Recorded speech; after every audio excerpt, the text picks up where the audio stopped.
In this video I will be discussing the advantages of battery swapping built out in comparison to supercharging, and I am personally not in either camp that I'm saying like battery swapping is better than supercharging or supercharging is better than swapping.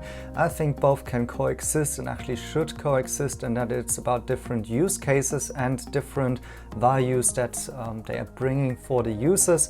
It seems like though not everyone is as bullish as me about the prospects of battery swapping in Europe. Yesterday someone tagged me in a tweet saying NIO's expansion in Europe, Norway, is not going as planned. From the 20 battery swap stations, only 4 will be established by the end of 2022. And quoting here the plans by the NIO management to build 20 swap stations in Norway. And I had a look at the profile of this Twitter user, and he seems to be a very obvious Tesla bull, which I am as well. I'm also invested in Tesla. But personally, I would still like to see NIO scaling battery swapping solutions in Europe. Yesterday, I made a video addressing that NIO is building their own factory, or searching for a factory manager at least, for actually building charging piles and battery swap stations locally in Europe.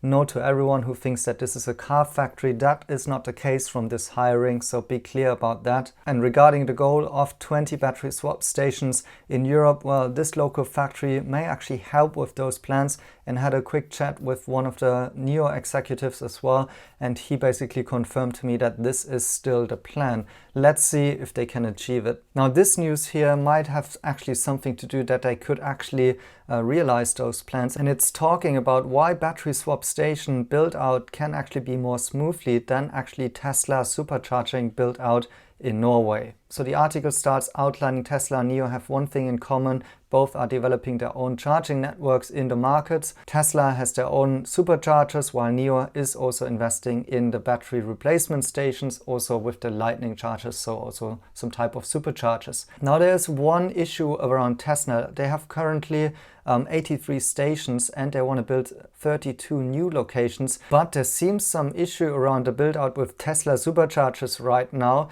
because it seems like the local grid here in Norway has instructed a general application obligation for the grid companies for all connections of more than 1 megawatt, which means that the grid company can actually reduce the effect when the load in the power grid is large. So basically it means that if a supercharging station is taking too much power, they can basically start limiting the power in order to, protect the grid, I would assume. And therefore, if Tesla needs to make such an application right now, then it takes some time to be processed, and that is 3 to 6 months right now. And Tesla has already sent a report of concern to Statnett and pointed out that they need to be at a higher pace in order to have a better development of those kind of charging networks. Now in the situation of NIO, it seems to be quite different, because such a power swap station, which has 13 batteries, is not using more than 650 kilowatt. And that is also the case because those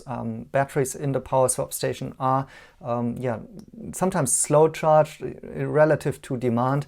And also additionally, they have those 180 kilowatt power superchargers on top of that. But in general, they can keep the load demand of such a station layout by NIO less than this 1 megawatts. And that seems not to be the case with the Tesla superchargers.